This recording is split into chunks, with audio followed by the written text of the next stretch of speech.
So, recapping on the expulsion notice, it does give an appeal process. And I followed this link and then I read through it, and then it said right there, that's where it's applicable. And then let's just read the expulsion letter again. This is the email.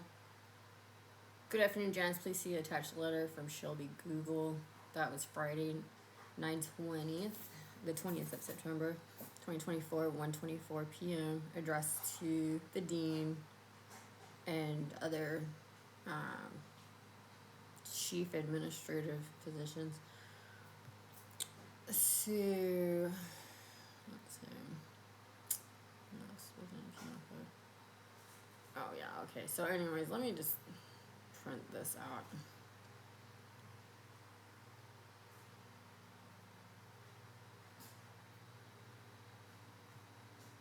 I'm just printing it out. Okay. So this is the student code appeals process. Alright. Let's read the expulsion letter now. So I'll make it a little bit bigger. Me, subject notice of expulsion from Southern California University of Health Sciences. Dear Ms. Corona, following an investigation into the conduct complaints filed against you, Southern California University of Health Sciences, SCU, has determined that your actions are in violation of provisions of the Student Code of Conduct, including under the section violation of law. The investigation has confirmed that you recorded students and faculty on campus without their consent, including in confidential circumstances using hidden cameras in your glasses, watch, and pen, and subsequently posted these recordings on your YouTube channel. This behavior constitutes a breach of various privacy protections and has resulted in multiple violations, which are outlined below. Violations: FERPA compliance.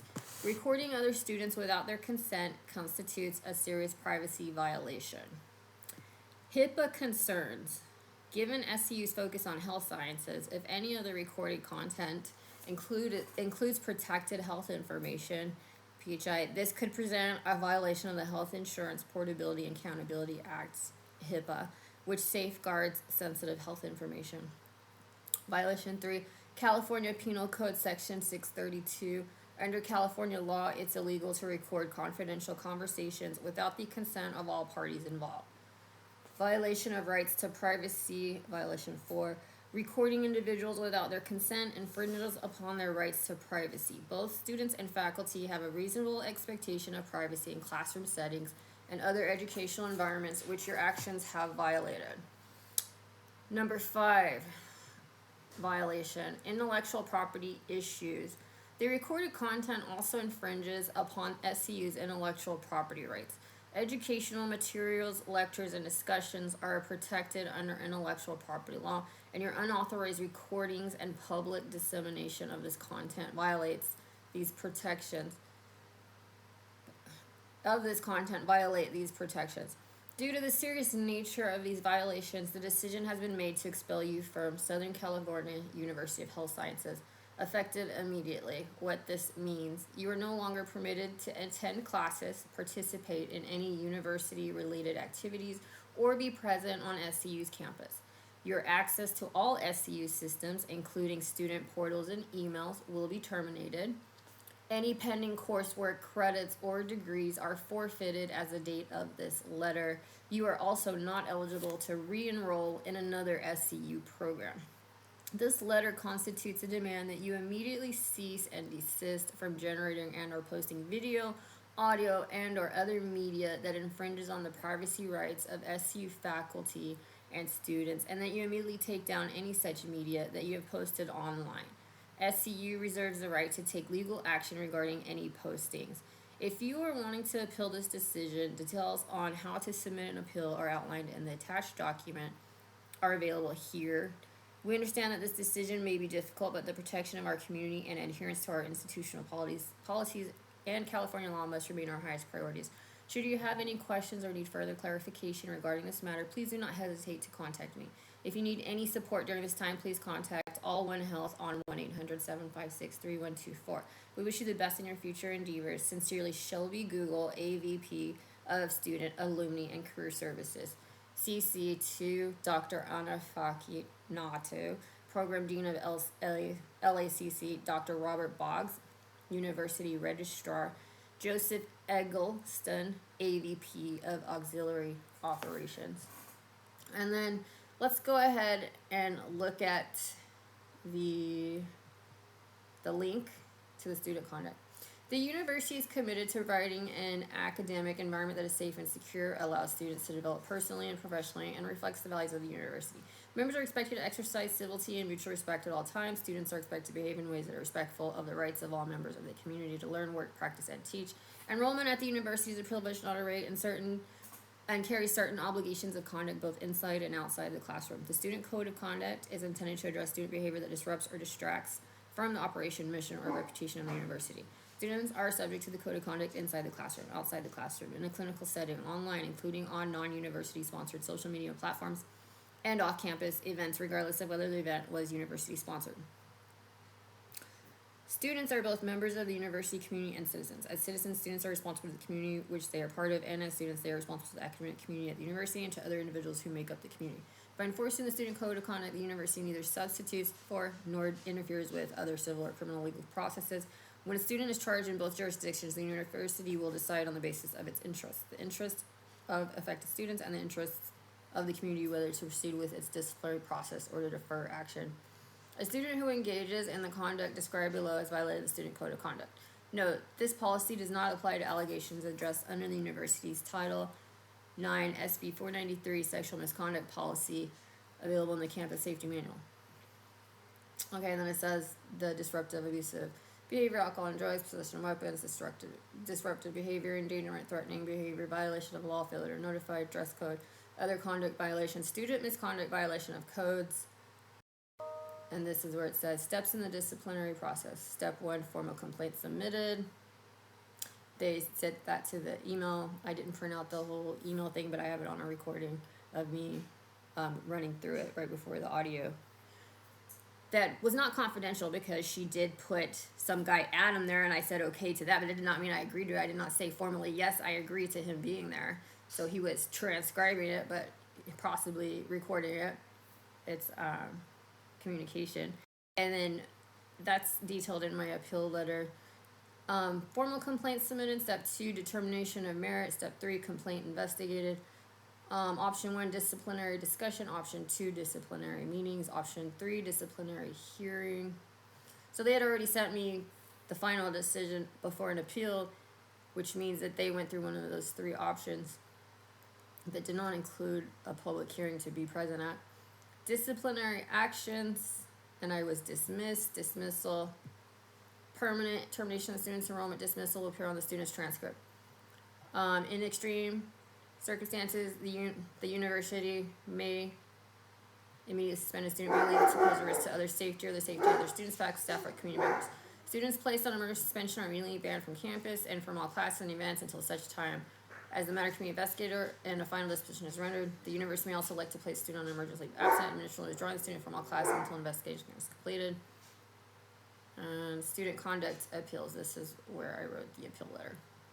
I have 5 days, and that happened Friday that they had that decision. So this was Sunday that I wrote it. Notes: the student conduct appeals process may not be used to appeal grades, academic dismissal, grievances, financial aid suspension, or financial aid dismissal. These actions have separate appeals processes described elsewhere in this catalog. Students may appeal disciplinary actions in their student code appeals process described herein. A student's notice of appeal suspends the imposition of disciplinary action until the appeal is finally decided. The student may continue to attend courses and participate in university activities while the appeal is under consideration. Students must file an appeal by submitting a written request to the Chief Conduct Officer within 5 business days of notification of the disciplinary action. Student conduct appeals will be considered only on the basis of the following: a claim that the original hearing was not conducted fairly in light of the charges and information presented, a claim that the decision reached was not based on substantial evidence, a claim that the disciplinary actions imposed were not appropriate for the violation of the student code of conduct, and or academic integrity code. A claim that the student has new evidence to present that is sufficient to alter a decision or relevant facts that were not considered in the original process. The Chief Conduct Officer determines if there is an adequate basis for an appeal. If so, the facts of the incident will be reviewed with the student, typically in a personal meeting between the Chief Conduct Officer and the student. As necessary, the Chief Conduct Officer will reconvene and or consult with the hearing officer, disciplinary panel, or other involved parties to make a final decision. Student conduct appeals result in one of the following. The student will be found not responsible for the violation of the student code of conduct and or academic integrity code. The student's original disciplinary action will be upheld. The student's original disciplinary action will be modified. The Chief Conduct Officer will provide the student a written notice of the outcome. And then the rest does not apply. Student grievances, process. This policy cannot be used for claims where another policy or procedure could have been used for the matter being grieved, like academic standing, including dismissal for academics, grades, discipline, Title IX FERPA, etc. Students have the right to submit grievances to resolve disputes concerning issues considered by students to be arbitrary or contrary to university policy. A grievance is a complaint arising out of an alleged, unauthorized, or unjustified act or decision by a faculty, staff, or administrator which adversely affects the status, rights, or privilege of the student. The burden of proof shall rest with the grievant. Student grievances. So students, step 1, attempt to resolve the grievance through the informal grievance process. 2, submit a formal grievance. Step 3, investigation or resolution. Final appeal of student grievance. Okay, so the policy cannot use student grievances. This policy cannot be used for claims where another policy or procedure could have been used for the matter being grieved, like the dismissal. So this was the appeal process for the dismissal. Let me read to you the claims. So we'll go back here because I'm going into the appeal. So this is the original reason for dismissal, expulsion, and going through each one. So FERPA compliance, here's the California Penal Section, Code Section 632. If you go to Section C, it says the term confidential communication includes any communication carried on in circumstances as may reasonably indicate that any party to the communication desires it to be confined to the parties thereto, but excludes the communication made in a public gathering or any legislative, judicial, executive, or administrative proceeding open to the public, or in any other circumstance in which the parties to the communication may reasonably expect that the communication may be overheard or recorded. So the communication between us, me and Shelby Google, when she called me about me violating communications by recording, was that she knew I record. She didn't tell me not to record, and she told me there's someone there. I don't know the person. I didn't give her permission. So it's reasonable to expect that this communication between us was going to be recorded. So both sides can record or transcribe it. That's assumed. That's a reasonable deduction. Okay, that was just the email, so I can erase that. Although this is where I got the email addresses to send it to you. So this is just my mailbox. I'll see what happened. Credit. Okay, yeah. So anyways, I'm gonna close that out. Okay, this is the appeal letter that I wrote. Dear Miss Shelby Google, I'm writing to appeal my dismissal from the university based on violations 1, FERPA compliance and recording others without their consent as a serious privacy violation. 2, HIPAA concerns. 3, California Penal Code Section 632. 4, violation of rights to privacy. And 5, intellectual property rights. FERPA is the Family Educational Rights and Privacy Act, FERPA, that protects children and students from harassment by others from release of their educational records and protected data. The recordings I gave did not have any identifiable information of students, as it was only the class commons for lab and procedures as devices for audio and or video to record the demonstrations and skills with my partner. Any other incidental work was in a place of the commons for coursework where work was simulated and not an official health document. FERPA protects students from the school releasing their information. I think this applies more to how these same threatened students at risk of privacy violations are also being told to smile for the camera, to share on social media, or volunteer to exploit themselves and risk social media harassment, known to be a verifiable detriment to a person's mental and social state. I believe recording the class when the instructor and my partner give permission does not release any information about any off-camera recording, as they were embedded in my glasses, on my face, in my pen or watch on my wrist, bag, or book, always near me. You told me to have consent in writing, but can you find written consents from those on film on the internet, social media accounts, dated and signed? Those known social media promotions expose students to harassment online. And then for the second violation. For HIPAA violations, the demonstrations were not done on patients and the student practice was not considered an official health document. There was no release of any patient data in any recording, and I know not to record and I share any information in patient or client interactions. The videos are used to put in a database I created a dashboard of to share with my classmates that does not include health information. Nobody online is interested in watching those videos. If not in the chiropractic program, they are boring and do not offer enough insight to the layperson viewing the videos.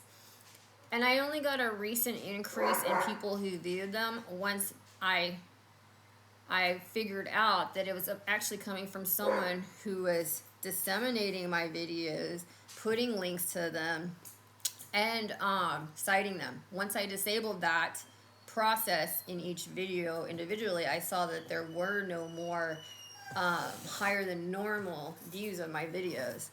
So I've disabled that. That's not in the writing right there. So the HIPAA violation, nobody online is interested in watching those videos if not in the chiropractic program. They are boring, do not offer enough insight to a layperson viewing the videos. That was the last of that part.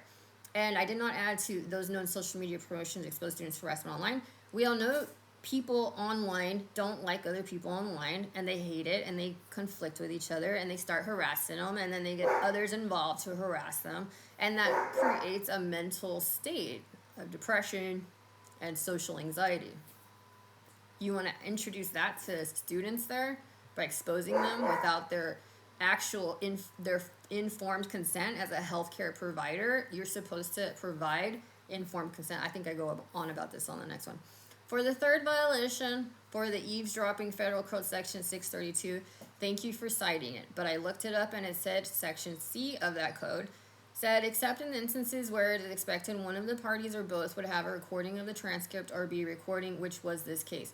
I told you I was recording, and you had another person add on there. You said transcribe the conversation. You know I record all my public encounters, as you've seen many of my YouTube videos, and disseminated them by section you found useful to bring to the conversation. It is reasonable to assume I would be recording a phone conversation about my threatened dismissal from the programs, as I wear my recording devices to protect me and learn from. For the fourth violation, personal privacy. For the violation of personal privacy, there is no privacy law. In the commons, similar to the economics term of tragedy of the commons, when people are part of a community sharing membership in a common space, it is public and not considered private to that community, like buying a fishing permit and fishing on a lake with other people who also bought a permit to catch as many fish as they can in the lake. Same with the security cameras that are up in locations to monitor protection and community places. My cameras make me feel comfortable and have a longer battery life than my cell phone to take out, and I can conveniently wear them and tell all I know that I wear them. You know when I have my watch, pen, or glasses on that I am recording. These are public spaces to our community, so I would feel free to monitor my activity.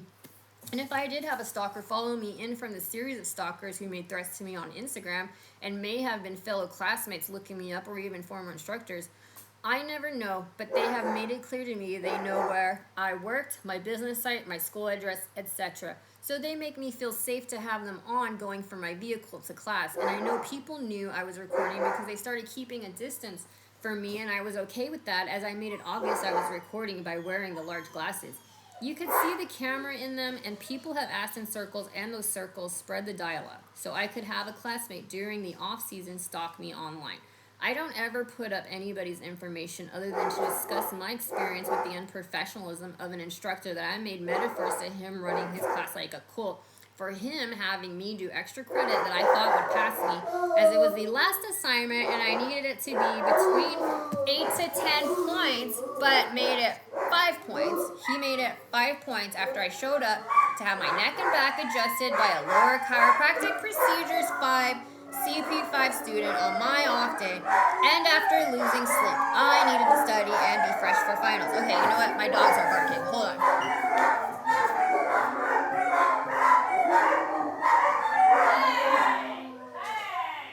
Calm down. Calm down.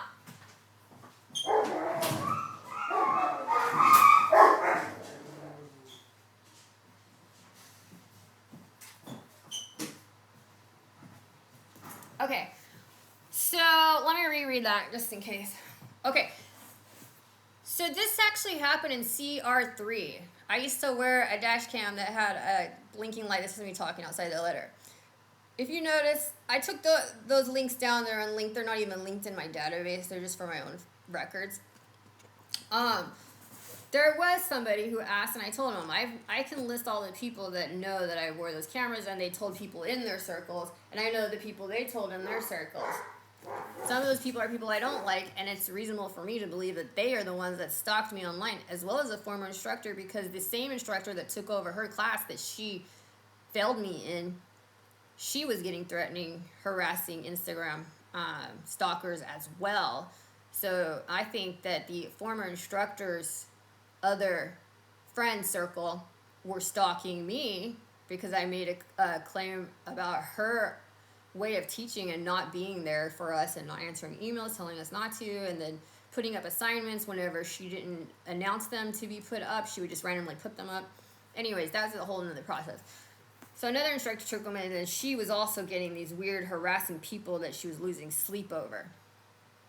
I don't think that's a coincidence. I think it's related to her, because she has the dynamics of a Karen who comes from somebody of a prestigious, powerful family member, so they could try to walk and talk like basically a Karen who thinks that they own the power to everything and the right to put anybody in prison or sue them or have them do whatever. They use intimidation, coercion, and they do whatever they want until they actually realize they can't.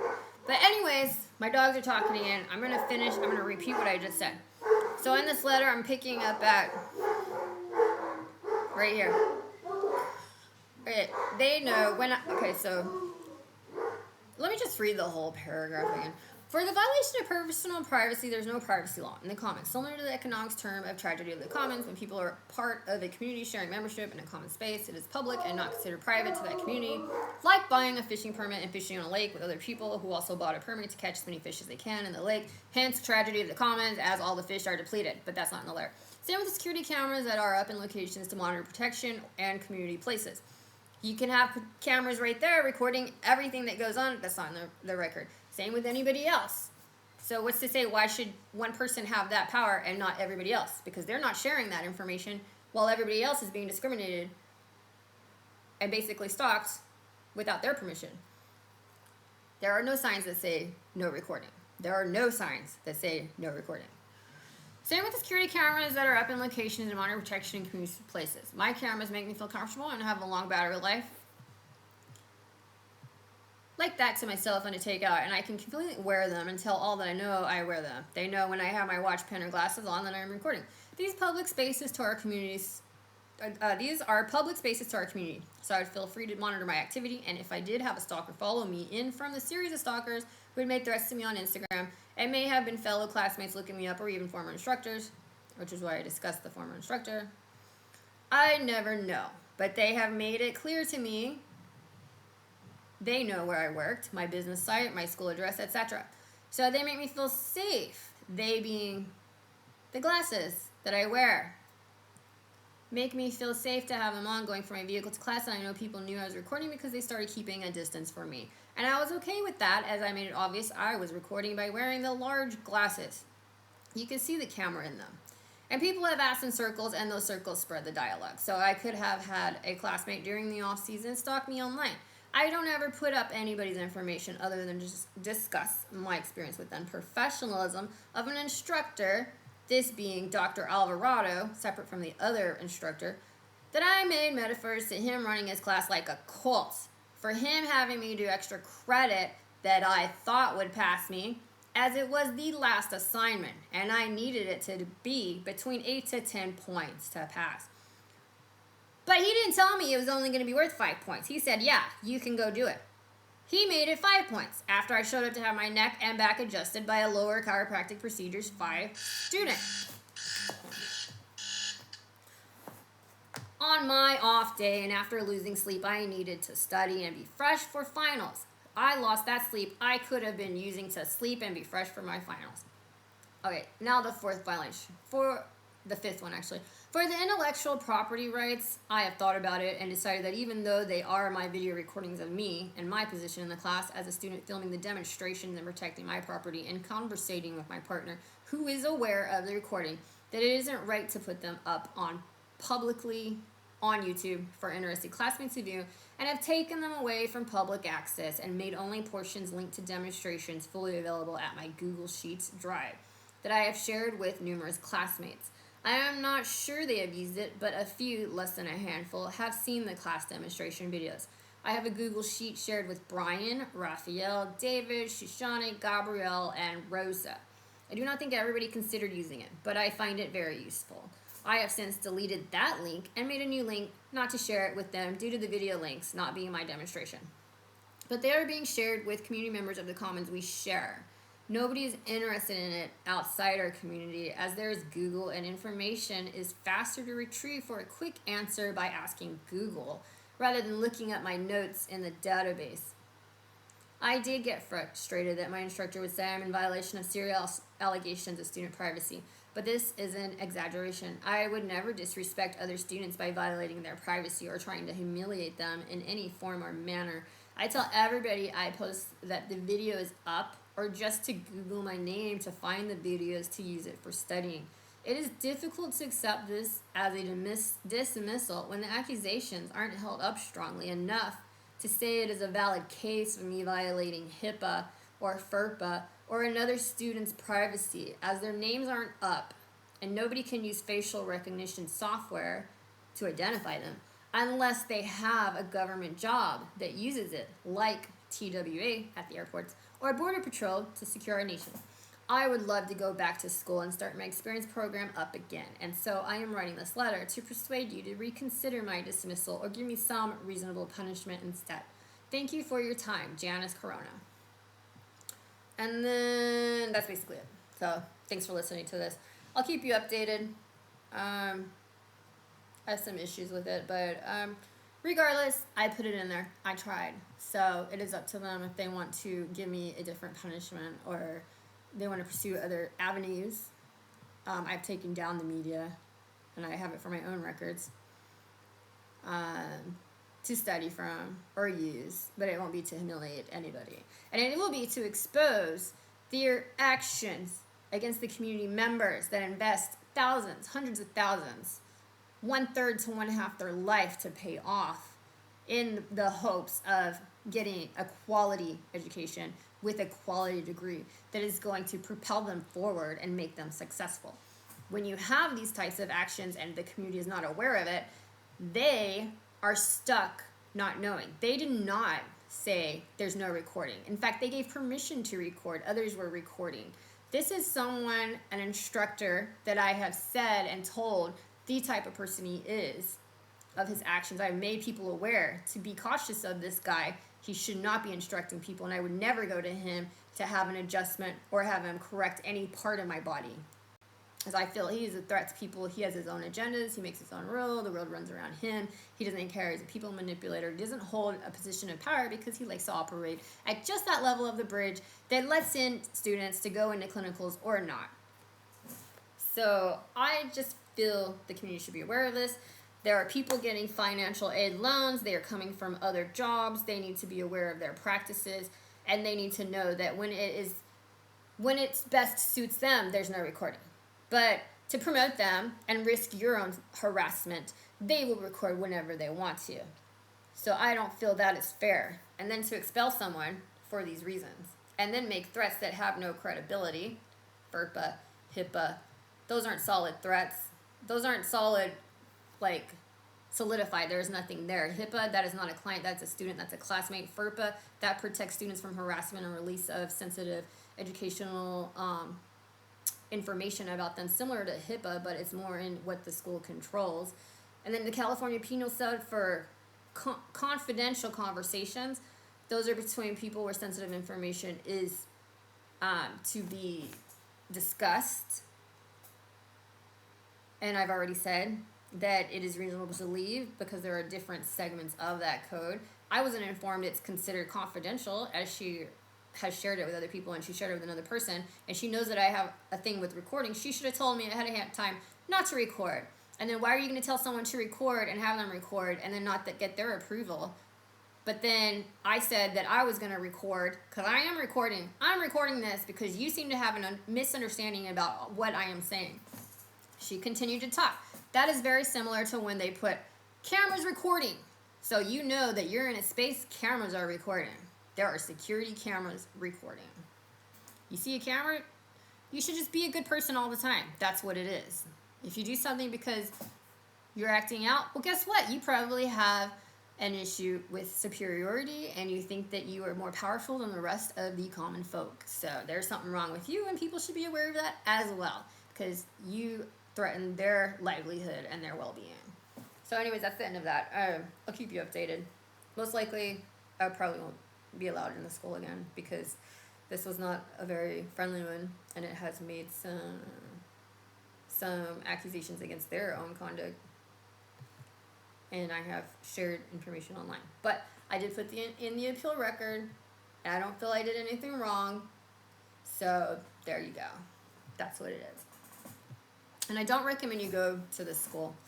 I actually don't like the way they operate. And if you're going to go to medical school to be a doctor, you should probably get one where they don't try to use a white person to operate Title IX for securities, minors, disabled, veterans, LGBTQIA, and then at the same time put them in jeopardy of mental unwellness and social exclusion. So I don't think she's the right person, Ms. Shelby Google, to be operating that. She's similar to Joey Swoll, who only picks on females and black people to condemn online and for others to harass, and he boasts about kicking them out of their gym, that they make their videos of their content. So she is very similar to that. She's saying, I am here, I am understanding of every student's rights, but at the same time, she doesn't protect them from mental unwellness or social exclusion, because she encourages social media influence and posting pictures and video without written consent from each one of them. So just be aware of that. This is SCU.